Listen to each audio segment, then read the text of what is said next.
So I've met some of you before. For those of you who we haven't met, my name's Andrew Julo. I'm the director of the gallery at St. Vincent. AKA real smart art guy. We try.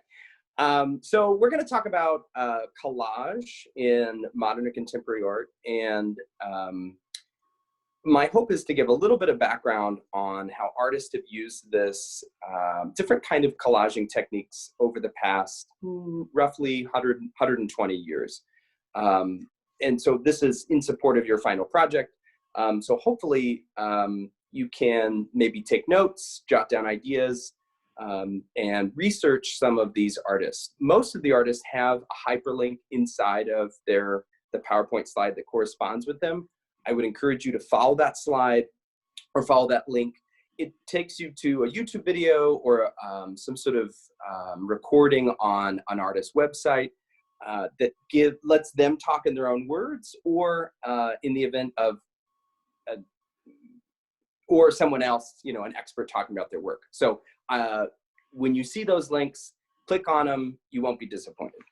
So we're gonna kick it off with Cubism to sort of begin, or rather, here's the definition of collage that we'll be working with, at least for all intents and purposes of this presentation. Collage is both the technique and the resulting work of art in which pieces of paper, photographs, fabric, and other ephemera, so bits of detritus from the world, are arranged and stuck down onto a supporting surface.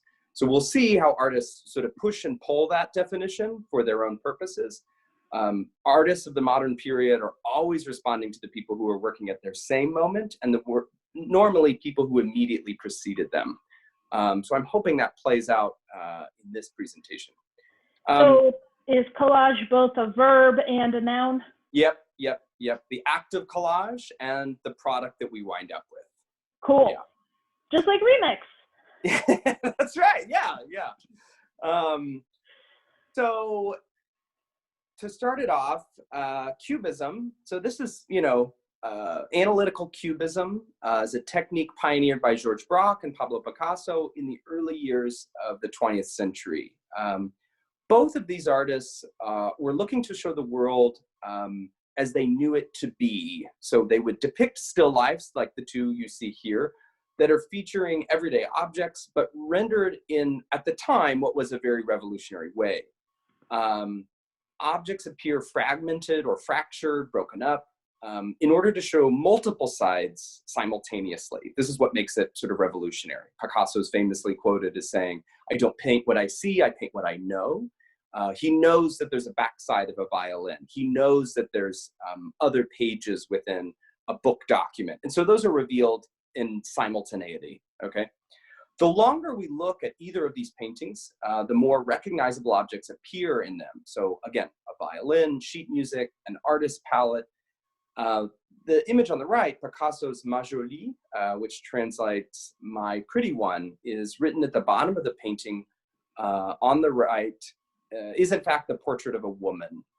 So Ma Jolie is the nickname he had for his girlfriend, Marcel Humbert. It's also a refrain of a popular French cabaret song. So what you see here is an artist trying to bring in representations of the world, but with new conventions or new techniques.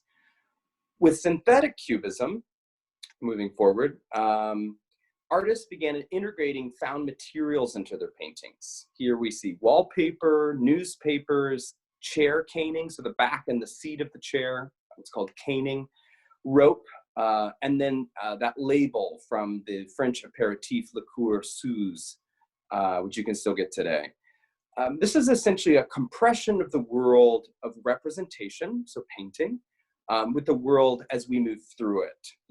Modern artists are always asking the question, what is real? And what could be more real than bringing in outside elements of the world into the work, onto the work? Again, this might seem simple today, but at the time, it really was revolutionary. Bits of detritus were never to go into a painting. Painting was always to be a reflection of life, right? An imaging of life, not actual bits of things left over from life. These are among the first examples of artists collaging directly onto canvas, painting or drawing around the work to create a finished piece. Henri Matisse was a French artist, a member of the Fauvist group, and was a contemporary of Picasso and Braque, and was aware of what they were doing, but takes a very different route. Rather than showing multiple sides of an object or an individual at the same time, again, in simultaneity, Matisse's abstractions flatten images into recognizable shapes. He was confined to a wheelchair in the final years of his life, and Matisse would have had studio assistants paint large pieces of paper. He would have cut them up and would have arranged them on the wall or on the floor of his studio. Matisse's designs are iconic because of their rich combinations of color and how he creates these really simple, often organic shapes that effectively symbolize something we recognize and agree upon in the world. So we recognize that that's a violin at the top, or we recognize that those are leaf shapes, right? He's using abstraction as a way of creating images of the world, but again, in a very new way, or a way that was not previously done before. He's able to maximize the economy of the space by spreading his colorful cutouts across the picture plane to create these vignettes that are really very alive, right? So often artists are either interpreting Picasso and interpreting, the work Picasso makes, where things are sort of fractured into planes, or they're interpreting the work of Matisse, which is these organic shapes. Things are a bit more loose, but again, everything is very strategic. And he would have played with these different vignettes over and over and over again until finally having them pinned or pasted down, again, with the help of his studio assistants. Shortly after, and again, roughly the same time, is the group Dada. So Dada emerges amid the brutality of World War I, so 1914 to 1918. This is a conflict that claimed the lives of 8 million military personnel and an equal number of civilians, okay? Artists were responding to this unprecedented loss of human life, the result of trench warfare, technological advances in weaponry, communications and transportation systems. To them, the carnage of war was proof that the rationalism and order of civilization was in fact an illusion. Rather than preventing mass destruction, many believe that the acceptance of reason as the supreme authority in matters of opinion or belief or in conduct had in fact enabled the slaughter of millions of people. So the Dada group emerges from 1916 and continues until the mid-1920s. Their work is subversive, it's revolutionary, and they're working within small communities in Zurich, in New York, in Cologne, and they eventually sort of coalesce into kind of a loose affiliation of international artists who are using new forms of visual art, performance, poetry, to present alternative visions of the world. The aesthetic of their work was considered secondary to the ideas, which again is something that keeps cropping up within modernism, right? For us, art is not an end in of itself, the Dada poet Hugo Ball is said to have said. Dada has both embraced and critiqued modernity, imbuing their works with references to the technologies, newspapers, films, and advertisements that were increasingly becoming part of everyone's lives. So this is experimental, it's unorthodox. They're creating these really sort of odd juxtapositions between things that don't make a lot of sense. And that was the point, is that it was nonsensical in the face of war and destruction. So this is a group that kind of popularizes collage and photo montage on a larger sort of global stage. So one of the members of the group, and perhaps the most famous collage example of the Dadas and of the 20th century, is Hannah Hawk's cut with the Dada kitchen knife through the last Weimar beer belly cultural epoch in Germany from 1919. So if you're looking for a jazzy title, that would be it. So what Hawk has done is she's layered all these newsprinted images that depict this very tense socio-political moment following World War I, and particularly in Germany, right? So there's a government established in Weimar, and there is an attempt to recoup what was going on, in Europe generally, but specifically in her case, in Germany. These images are images that things people would have been well acquainted with because they're consuming this media, right? But they're arranged in really subversive combinatory ways that present us, that encourage us to give a new reading to those familiar images. So there's disembodied heads, and bodies are combined with elements of machinery like cogs and ball bearings and wheels. Rather than preventing mass destruction, many of these artists, again, believe that the acceptance of reason as the supreme authority in matters of opinion and belief or conduct essentially justified something, right? And this was created 100 years ago, right? So this also coincides with the suffragette movement, and Hawke embeds images of encouraging women's right to vote. She includes a small little portrait of herself in the lower right. So she and many others, the members of the Dada group, are dissatisfied with the supposed rationale that gave rise to the First World War. And this is a really good example of collage as specifically societal political critique, okay? The image on the right is Raoul Hausmann's Mechanical Head, the Spirit of Our Age, from around 1920. This is assemblage sculpture. So if you think of collage, but in 3 dimensions, okay? A kind of probing of our understanding of life after the war. The mannequin head is from a department store, and it's the sort of stand-in for humanity post-conflict. There's a ruler, a measuring tape, a leather wallet on the left side of the head, a tin cup, and other found detritus that become parts of the body, mechanical extensions of the body.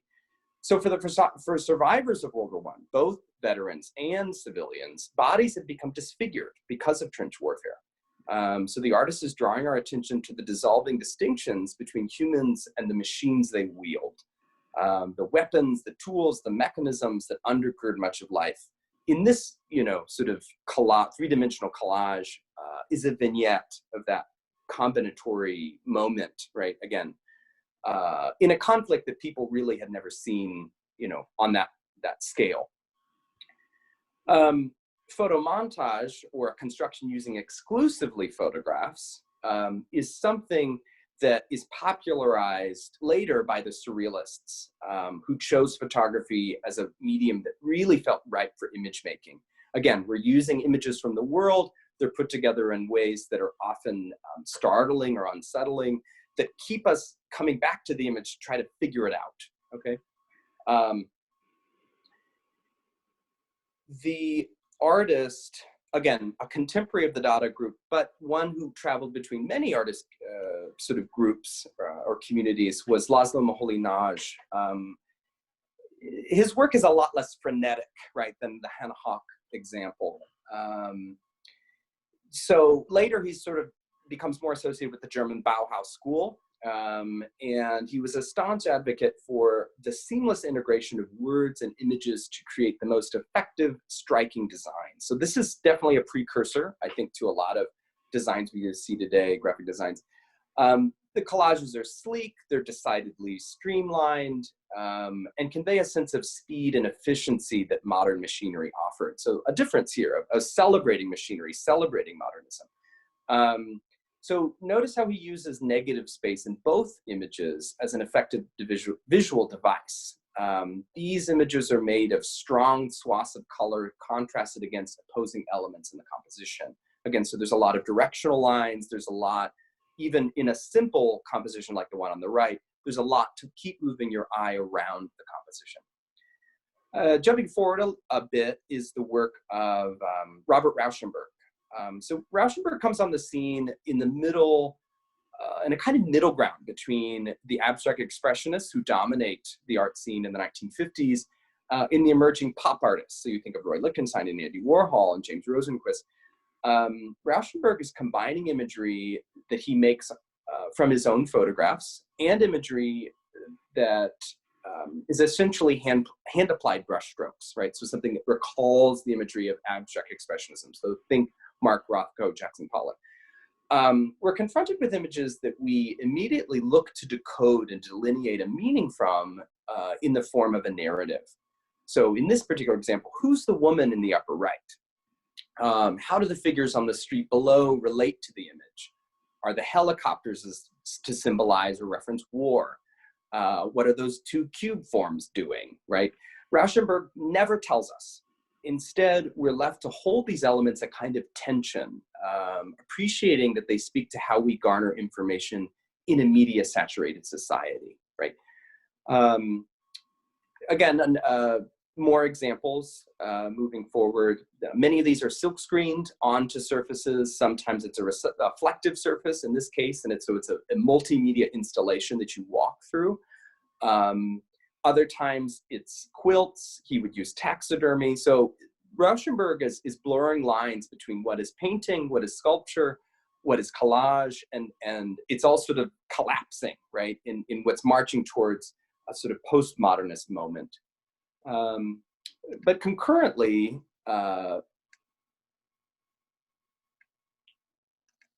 we have, is it Pictures Generation? I think that's who you have next. Is that right? Yep. Yeah, okay. So 1977, there's this important exhibition in New York that featured the work of artists that came to be known as Pictures Generation. So this is a loose affiliation of people who came of age during Vietnam War, the Watergate scandal, and unlike the artists who immediately preceded them, who responded to the atrocities of World War II with pure abstraction, colored field painting, gestural painting, minimalism, these artists turned to their very media-saturated culture in order to comment on the dominating narratives running through American society after the war. They viewed the overarching meta-narratives about race and nationality and citizenship and gender and sexuality as suspect and as essentially social constructions that they wanted to reveal as such. So the curator of the exhibition, called Pictures, was Douglas Crimp, and he outlined how pictures now functioned in society, stating, while it once seemed that pictures had the function of interpreting reality, it now seemed that they had usurped it. Crimp is commenting on how art worked previously, as individual artists' representations of events were either real or imagined, but either way, they were sort of revered as a factual likeness of events, okay? However, as artists, again, moving through the 20th century, became aware that designers and artists use a variety of tools to depict a version of reality, and a facet of reality. So images therefore become stand-in for experiences. Crimp points out that we don't really know what it's like to float through outer space or fall through a building or from a building, but we assign these physical or psychological, maybe ontological experiences to pictures that depict those events. So the picture becomes the reality. A member of the group is Jack Goldstein of Pictures Generation, who really loved Hollywood movies. So it's this sort of interesting combination of magic and convention, and sometimes, as we've all seen, hollow spectacle, okay? In this piece, Metro-Goldwyn-Mayer, or MGM, the lion that frequently opens up the film, which tosses its head back and forth and roars, is done so continuously on a 2-minute loop. Okay, so this is kind of a predecessor to a GIF, and art historians would comment that it's not a GIF, but it resembles one. Okay, if you click the link, you can see the video, right? So the lion is roaring back and forth, and so Goldwyn's inviting us to reflect on the cyclical nature of the movie industry and the endless recycling of Hollywood stories. I think we're in a moment right now where that's happening. And at the top, the artist leaves in the Latin phrase ars gratia artis, which translates from the Latin art for art's sake. So that's kind of an ironic tone, right? So he's making this art piece about, general art media consumption. It kind of announces a sort of permanent deferral of a film that never actually begins. Goldstein's film is perpetually beginning without the beginning of anything, right? So similarly, Barbara Kruger, who's an American conceptual artist and a collagist. Most of her work is black and white photographs overlaid with decorative or declarative captions stated in white on specifically Futura bold oblique or Helvetica ultra condensed. So if you're looking to imitate, those are the two, Futura bold oblique or Helvetica ultra condensed. The phrases that she uses a lot of you and your and I and we, it's implicating, right? She's talking to us. And she, like the other members of the pictures generation, are confronting cultural constructions about power and identity and sexuality and consumerism. Because she's working with very restrained set of elements, namely black and white photos superimposed on top of white text on a reversed red field, Kruger's style is very iconic and often very imitated. So if you're familiar with the style or the brand Supreme, that's an easy one, right? But Kruger is a great example of second half of 20th century's that sort of mixing of sort of high art or fine art and these, advertising principles, something Warhol's doing, right? Another member of the group, also running concurrently is James Rosenquist. So kind of reminiscent of Rauschenberg. So this piece F111 from 1964, 1965 is sort of a combination of the bounty of post-war America imagery with imagery associated with the federal military industrial complex. So you'll notice that the F-111 fighter is depicted through the length of the entire piece and sort of pierces it, ending in this sort of silver color that one could imagine is on the exterior of the plane. But not unlike Rauschenberg, this very strategic compilation of images doesn't depict a linear narrative. So this isn't something sequential in the way we'd read a novel, but rather it's a snapshot of visual elements that encapsulate a mood or a vibe of a moment, okay? Another pictures generation artist is Martha Rossler, and these are good examples of montage. So when the assembly of images create a recognizable space. So it's unlike Hannah Hawke's, piece that they're, it's sort of these disparate elements brought together. This is meant to be a kind of space that you might see in advertising. And in fact, that's where she's lifting these images from. So she's tackling this tension between an idyllic American domestic space with the horror of the Vietnam battlefields, okay? Rossler embeds these black and white images into places where they don't belong, implicating the complacency of middle-class Americans and the federal government in the atrocities of war. These works do recall Hannah Hawke's political critique from 1919, but rather than being this sort of disparate collage of elements, they're very restrained. Okay, it's the piece above the fireplace. It's a superimposed on what's happening right outside of this woman's living room window. So to quote the artist, she says, "In the middle of the 1960s, I was making photo montages that had to do with the representations of women in magazines and newspapers. I was essentially cutting up pieces and pasting them on or over advertising. I remember I was sitting at my mother's dining room table, looking at a newspaper with a picture of a Vietnamese woman with a look of absolute panic on her face, swimming across a body of water with a child in her arms. I was just transfixed. All of a sudden, it occurred to me that the same kind of collaging that I'd been using to critique the representation of women, I could use as a form of protest against the war. We were looking at this war every single night at dinner time on our TVs, which is why it's called the living room war. It was very different from the wars of today, where we don't turn on the news and see war footage every single night with casualty counts and reporters standing in the front of burning villages." So again, Rossler is presenting images of an American people that is engaged in a conflict, a seemingly endless conflict, and presenting really contentious images, but they're subtle and subversive, okay? It looks like she's doing a lot of perspective by incongruity. She has the woman very calmly vacuuming the drapes, outside of which there are soldiers clearly doing battle, etc., right? And that's shocking because those two things don't go together usually.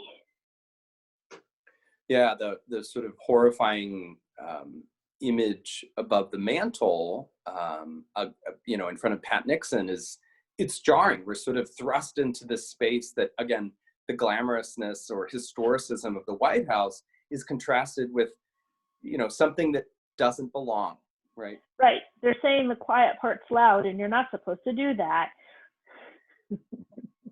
Right.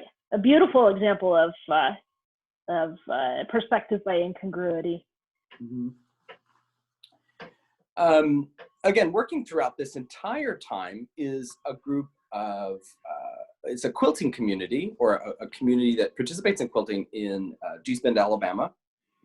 So this is a community of African-American women working in a long tradition of quilt making that dates back to the mid-19th century.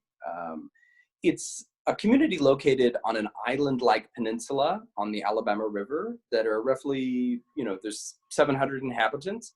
And collectively, these designs, and if you follow the link, you'll see members of the group working, are very diverse and are thought to rival the compositions of European and American abstractionists, all working concurrently, although unaware of each other's works. So these employ some really clever, really inventive ways of creating abstraction in a place that's far removed from New York, Paris, or London.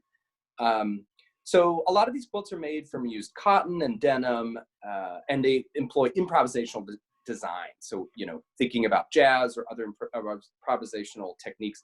This is referred to in this particular community as my way quilts. So the artist is responding to what she's making by adding elements as she goes along. Normally, quilts are extremely planned and need to be mathematically precise in order for all parts of the quilt to add up, right? So Mary Lou Bendoff's quilt on the left, featuring the bright red and soft floral sections, is a really good example of the use of contrast in collage, in abstraction. So these two different patterns or tones contrasting against these different kinds of denim.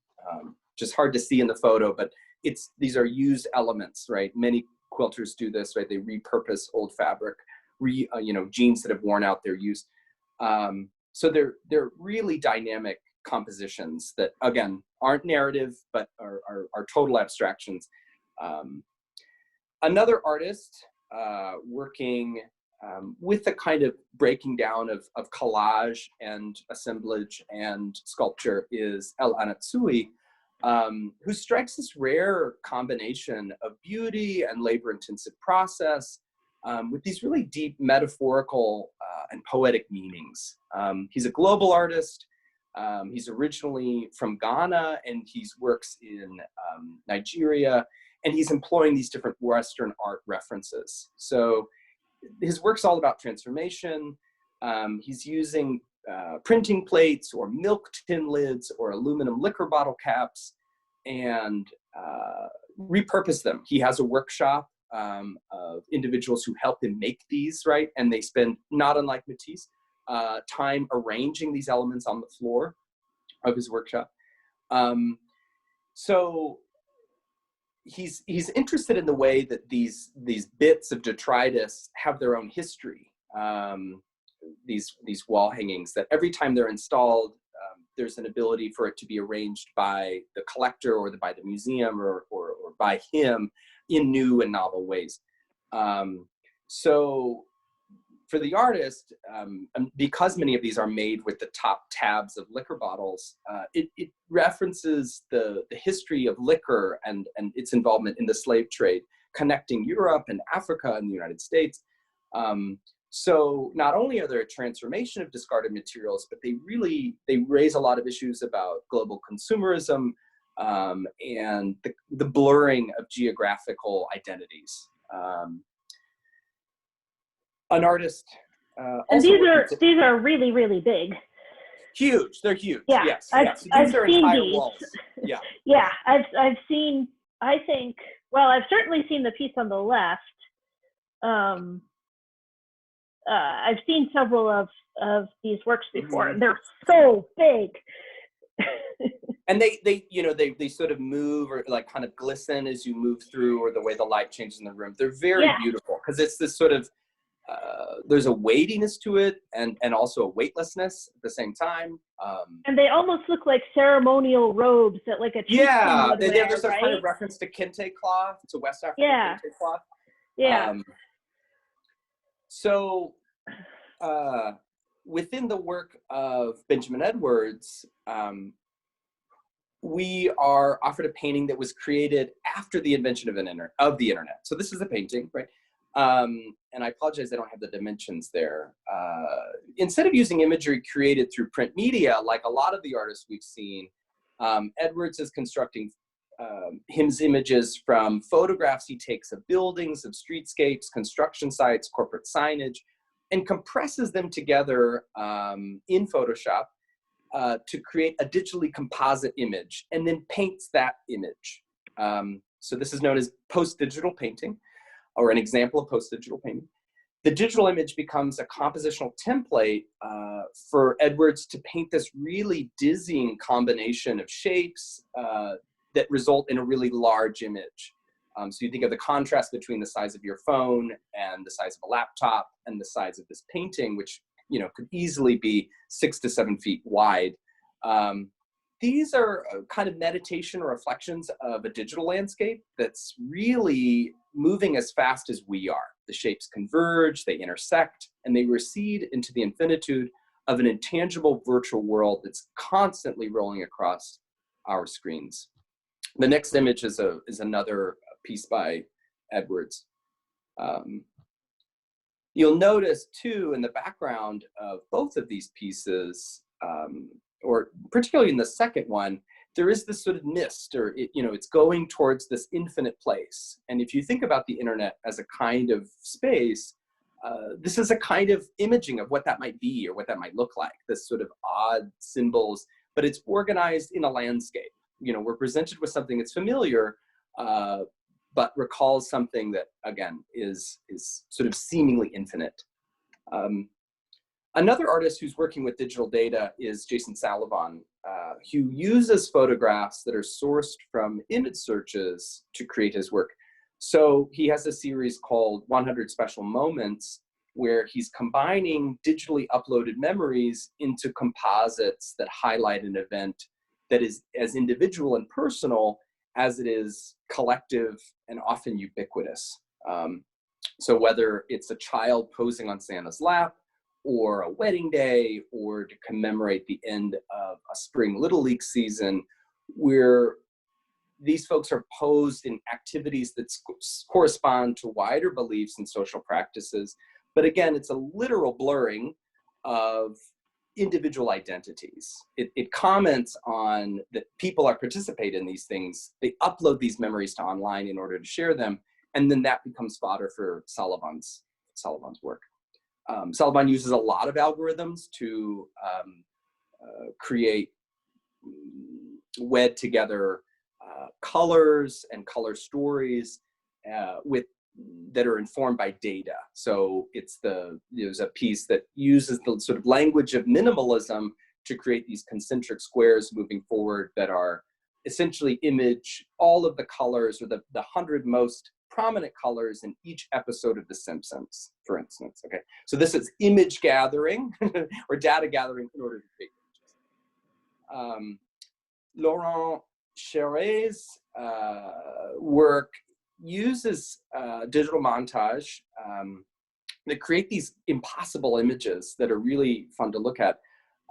So it's assembled imagery that's created or assembled into a convincing scene that depict the physical buildings of Paris, but floating away.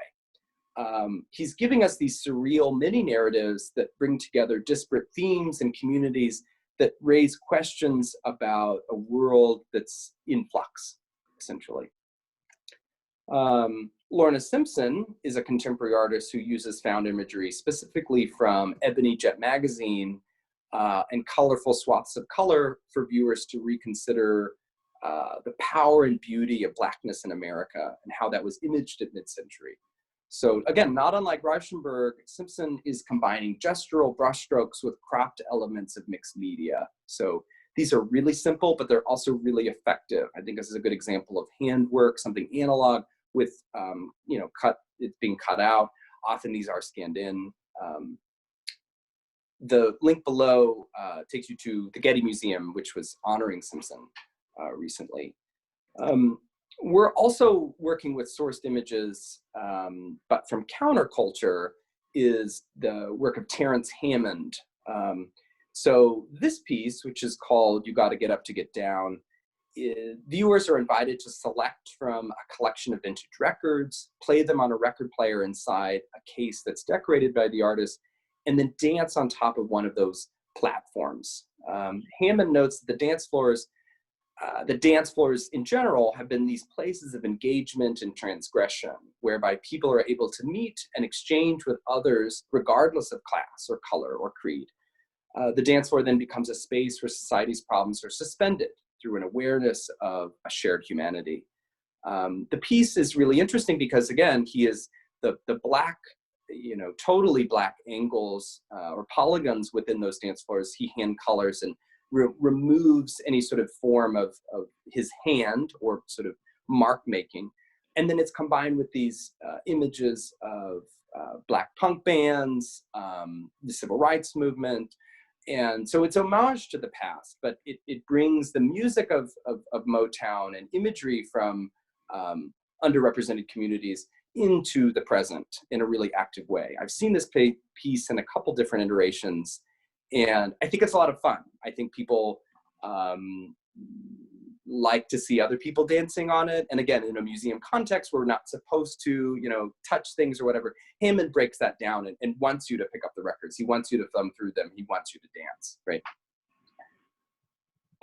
And lastly, we have the Brooklyn Collage Collective. So this is a group of artists and designers out of New York that functions as a kind of online clearinghouse, featuring the work of artists from around the world who use collage techniques as a part of their studio practice.